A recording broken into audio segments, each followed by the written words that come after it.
Hello বন্ধুরা, কেমন আছেন সবাই? আশা করি সবাই ভালো আছেন। আমাদের আজকে গল্প হৃদস্পর্শ পর্ব 6, লেখিকা জামিয়া পারভিন তানি। গল্পটি যদি ভালো লাগে অবশ্যই লাইক করবেন, কমেন্টস করবেন, আর চ্যানেলে যদি নতুন হয়ে থাকেন অবশ্যই সাবস্ক্রাইব করে বেল আইকনটি প্রেস করে রাখুন। ধন্যবাদ। চলুন গল্পে ফিরে যাই।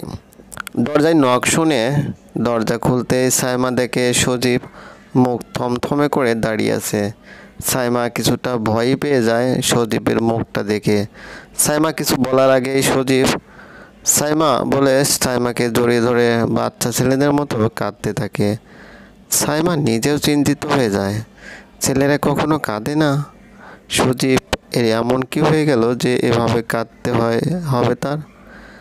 সাইমা কাপা কণ্ঠে সজীবকে বলে, সজীব কি হয়েছে?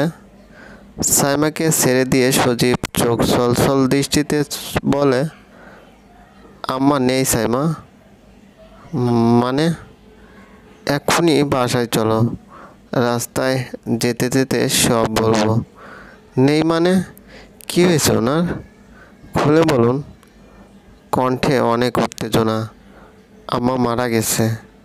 সজল ফোন দিয়েছিল। কে? সজীবের কাছ থেকে নিজেকে সরিয়ে নিয়ে ধপ করে মাটিতে বসে পড়ে। তার জন্য সব কিছু হয়েছে। ফুপিয়ে কেঁদে ওঠে। আত্ম অনুশোচনার দহনে সাইমার ভিতর কুড়ে কুড়ে খাচ্ছে। নিজের খারাপ ব্যবহারের জন্য এতটা খারাপ লাগা তৈরি হয় হঠাৎ করে। মাথার মধ্যে যেন বাজ পড়েছে বারবার। সে মেরে ফেলেছে তার শাশুড়িকে। সে খুনি। ক্ষণিকের মধ্যে এত বেশি টেনশন করে ফেলেছে যে কিছুক্ষণের মধ্যেই জ্ঞান শূন্য হয়ে পড়ে। সজীব নিজেও বুঝতে পারছে না সাইমা তার মাকে কি এতটাই ভালোবাসতো যে তার মায়ের সুখে সাইমা অজ্ঞান হয়ে গেছে। সজীব বাড়িওয়ালি আন্টিকে দ্রুত সব বলে সাইমাকে কোলে নিয়ে প্রথমে হসপিটালে যায়। মায়ের জন্য ছটফট করলেও সাইমাকে তো ফেলে যেতে পারে না। সাইমাকে চেক আপ করাতে ফার্স্ট এড দিতে 1 ঘন্টা পার হয়ে যায়। সাইমার জ্ঞান ফিরলে সজীব জিজ্ঞেস করে, এখন কেমন আছো? বাসায় নিয়ে চলুন, আমার জন্য অনেক দেরি হয়ে গেছে। চলো, এখন যাওয়াটা দরকার। সজীবের সাথে সাইমা এই প্রথম শ্বশুরবাড়িতে পা রাখে। বাড়ি আত্মীয় স্বজন পাড়াপড়শিতে পরিপূর্ণ হয়ে আছে। বিশাল বড় ড্রয়িং রুমের এক পাশে কামরুন নাহারের লাশ। মহিলাদের শুরু দেখতে দেওয়া হচ্ছে। সজীব পাশে গিয়ে বসে 2 ফোঁটা অশ্রু বিসর্জন দেয়। সুপ্ত কাঁদতে কাঁদতে বারবার জ্ঞান হারাচ্ছে। সজলও পাশে বসে কাঁদছিল।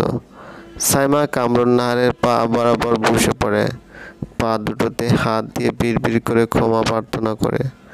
সজীব স্পষ্ট শুনতে পায় সাইমা ক্ষমা চাচ্ছে, কিন্তু কেন সেটাই বুঝতে পারে না। অতিরিক্ত কাঁদছে মেয়েটা। সজীব কিছুতেই বুঝে না শাশুড়ির জন্য কাঁদছে নাকি অন্য কারণ আছে এর মধ্যে। সাইমার পাশে এক পর্দানশীল মহিলা ছিলেন। উনি সাইমাকে জিজ্ঞেস করে সম্পর্কে উনি কে হন। সাইমা কাঁদতে কাঁদতে বলে, আমার শাশুড়ি হন। সজীবকেই যেই মেয়ে স্বামী হিসেবে মানতে চায় না সেই শাশুড়ির জন্য কাঁদছে। মায়ের জন্য কষ্ট, সাথে বউয়ের ব্যবহার, সব কিছু মিলিয়ে সব কিছুই যেন সজীবের মাথায় এক একটা বাজ পড়ার মতো মনে হচ্ছে। সাইমা অতিরিক্ত কাঁদতে কাঁদতে আবার অজ্ঞান হয়ে যায়।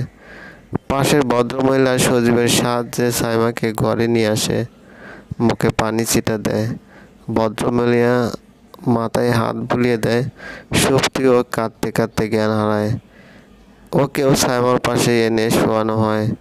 দুজনেকে যত্ন নিতে থাকে ভদ্রমহিলা। সজল সজীবকে বুকে জড়িয়ে ধরে আফসোস করছে, আমরা এতিম হয়ে গেলাম ভাই। কয়েক বছরের মধ্যে আমরা এতিম হয়ে গেলাম। আম্মা যে এভাবে চলে যাবে বুঝতেই পারিনি ভাই। 2 ভাইয়ের হু হু কান্নায় গোটা কামরুন নাহারের ভেলা যেন কেঁপে উঠছে। কেউ চিৎকার করে কাঁদেনি। চিৎকার করে কাঁদলে যে লাশের আযাব হয়। লাশ দাফন করা হয় আসরের নামাজের পর। সাইমার আগে জ্ঞান ফিরে আসে। উঠেই বিড়বিড় করে অনুশোচনা করতে থাকে, আমি খুনি, আমি খুনি। ভদ্রমহিলা জিজ্ঞেস করলে সাইমা সব কিছুই বলে দেয় ওনাকে। ওনার বুকের উপর মাথা রেখে কাঁদতে থাকে এবার জোরে জোরে। ভদ্র মহিলা বললেন, আমি সজীবের ফুফি হই। তুমি তো আমার ভাইপো বউ। যাই হোক, তুমি অনেক বড় পাপ করে ফেলেছো, এটা বুঝতে পারাটাই অনেক। শোনো বউ, কথায় কথায় রাগ করো না আর। যা বুঝলাম তুমি অনেক রাগী, তোমার জ্ঞান অনেক কম, তাই কিছু কথা বলি, মনে কিছু নিও না। এক সাহাবী হযরত রাসূলুল্লাহ সাল্লাল্লাহু আলাইহি সাল্লামের কাছে এসে বললেন, ইয়া রাসূলুল্লাহ, আমাকে অল্প কথায় কিছু নসিহত করুন। রাসূলুল্লাহ সাল্লাল্লাহু আলাইহি সাল্লাম বললেন, রাগ বর্জন করো। সাহাবী কয়েকবার বললেন, আরও নসিহত করুন। প্রত্যেকবারই রাসূল সাল্লাল্লাহু আলাইহি সাল্লাম বললেন, রাগ বর্জন করো। বুখারী শরীফ। বস্তুত রাগ মানুষের জীবনকে সহজে বিষাক্ত করে তুলতে পারে। রাগের মাথায় এমন সব কাজ ঘটে যেতে পারে যা ব্যক্তি, সমাজ তথা গোটা বিশ্বের জন্য মারাত্মক ক্ষতির কারণ। তাই রাগ হলে আলেমেরা আউযু বিল্লাহি মিনাশ শাইতানির রাজিম পড়ার পরামর্শ দিয়েছেন। এক হাদিসে বলা হয়েছে, যখন তোমাদের কারো রাগ আসে তখন সে দাঁড়িয়ে থাকলে যেন বসে পড়ে, তাতে যদি রাগ দমে না যায় তাহলে সে যেন শুয়ে পড়ে। তিরমিজি। আবু দাউদ শরীফের একটি হাদিস আছে, রাসূল সাল্লাল্লাহু আলাইহি সাল্লাম বলেছেন, রাগ আসে শয়তানের কাছ থেকে। শয়তান আগুনের তৈরি, আর আগুন নেভাতে লাগে পানি। তাই যখন তোমরা রেগে যাবে তখন ওযু করে নেবে। আর মুসলিম শরীফে এক হাদিসে আছে, রাসূল সাল্লাল্লাহু আলাইহি সাল্লাম বলেছেন, যে রাগের সময় নিজেকে সামলে নিতে পারে সেই প্রকৃত বাহাদুর। আর এক হাদিসে বলা হয়েছে, রাগ দেখানোর সক্ষমতা থাকা সত্ত্বেও যে তা নিয়ন্ত্রণ করতে পারে, আল্লাহ তাআলা তাকে কিয়ামতের দিন পুরস্কৃত করবেন। তুমি অবশ্যই ভুল করেছো বউ, ইচ্ছা করে করনি। রাগের বশে এত বড় ভুল করেছো যে ক্ষমা পর্যন্ত চাইতে পারবে না তুমি। আল্লাহর কাছে ক্ষমা চাও, তওবা করো, 5 ওয়াক্ত নামাজ পড়ো, তাহাজ্জুদের নামাজ পড়ো। আল্লাহ তো ক্ষমাশীল, নিশ্চয়ই ক্ষমা পাবে। আর একটা কথা, তুমি তোমার স্বামীর অবাধ্য হও না। বিয়ে যেভাবে হোক, সে তো তোমার স্বামী। সাইমা খুব মনোযোগ দিয়ে কথাগুলো শুনছিল। এমন সময় সজীব চলে আসে। বাবা মা চলে যাওয়ার পর ফুপি একমাত্র অভিভাবক। সাইমা ফুপির কাঁধে মাথা দিয়ে আছে দেখে একটু অবাক হলেও ফুপির পায়ের কাছে বসে দুঃখ প্রকাশ করে। ফুপি একটু বাইরে যায়। সজীব তখন বোনের মাথায় হাত বুলিয়ে দিচ্ছিল। সাইমা হঠাৎ করে সজীবের পায়ে ধরে কাঁদতে শুরু করে। আরে করছোটা কি? ছাড়ো পা, অন্য কেউ দেখলে খারাপ ভাববে। আমি ক্ষমা পাওয়ার যোগ্য নই। সত্যিটা জানলে আমাকে বের করে দিবে, আমি জানি। কি সত্যি? এখন তো অনেক কষ্ট হচ্ছে। তুমি শুধু শুধু কষ্ট বাড়িয়ে দিও না। আমি খুনি, পাগল হয়ে গেছো? ওনাকে আমি খুন করেছি, আমার পরকালে শাস্তি হবে। অন্যায় করে ফেলেছি অনেক।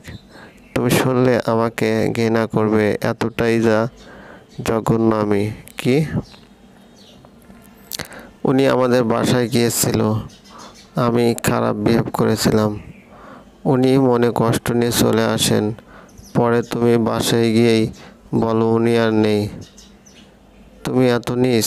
সজীব পা ছাড়িয়ে নিয়ে উঠে পড়ে। অথচ সত্যি বলেছিল মা আমার বাসায় আসবে তোমাকে নিতে। আমি বাজারে গেলাম, মাকে ফোন দিই ফেরার পথে। উনি বললেন আজ আসতে পারবে না, পরে আসবে। উনি তোমাকে বাঁচাতে মারা যাবার আগে মিথ্যে বলে গেল। কতটা ভালোবেসে তার ছেলের বউকে প্রমাণ দিয়ে গেল। তুমি অসভ্য, নীচ মেয়ে। আমার মাকে মেরে ফেললে। ওনার হার্টের প্রবলেম ছিল। এতই খারাপ বিহেভ করেছো যে বাসায় এসে হার্ট অ্যাটাক করেছে। ছি সাইমা, ছি। সাইমা মেঝেতে বসে কাঁদতে থাকে। তখন ফুপি এসে বলেন, রাগের মাথায় ভুল করেছে বাবা, মাফ করে দিস। মেয়েটা অনুশোচনা করেছে, ক্ষমা করে দেওয়া উচিত তোর।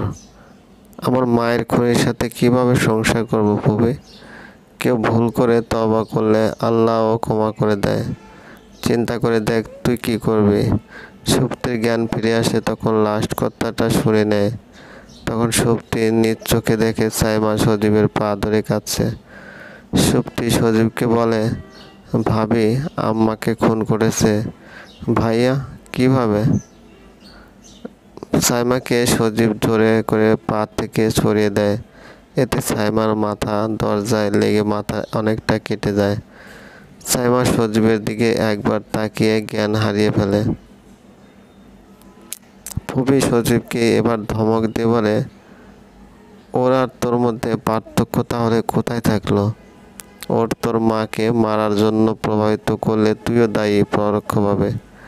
রাগ জেদ করতে করতে তোরা সব ধ্বংস করে দিচ্ছিস। এখনও দাঁড়িয়ে আছিস কেন? ওকে হসপিটালে নিয়ে যা। সজীব রাগের মাথায় প্রিয়তমাকে এত জোরে আঘাত করবে বুঝতে পারেনি। সাইমাকে কোলে তুলে নিয়ে হসপিটালের উদ্দেশ্যে ছোটে। মনের মধ্যে একটা ভয়, রাগারাগি করতে গিয়ে মাকে হারিয়ে ফেললাম। এবার সাইমারও যদি কিছু হয়ে যায়। ও যে সজীবের হৃদয়ের রানী, বেঁচে থাকার অনুপ্রেরণা, কিভাবে থাকবো ওকে ছাড়া? চলবে বন্ধুরা, এই গল্পটি যদি ভালো লাগে অবশ্যই লাইক করবেন, কমেন্টস করবেন, আর আমাদের চ্যানেলে যদি আপনি নতুন হয়ে থাকেন অবশ্যই সাবস্ক্রাইব করে বেল আইকনটি প্রেস করে রাখবেন, যাতে নতুন নতুন ভিডিও আপলোড করার সাথে সাথে আপনার নোটিফিকেশনে চলে যায়। ধন্যবাদ, ভালো থাকবেন।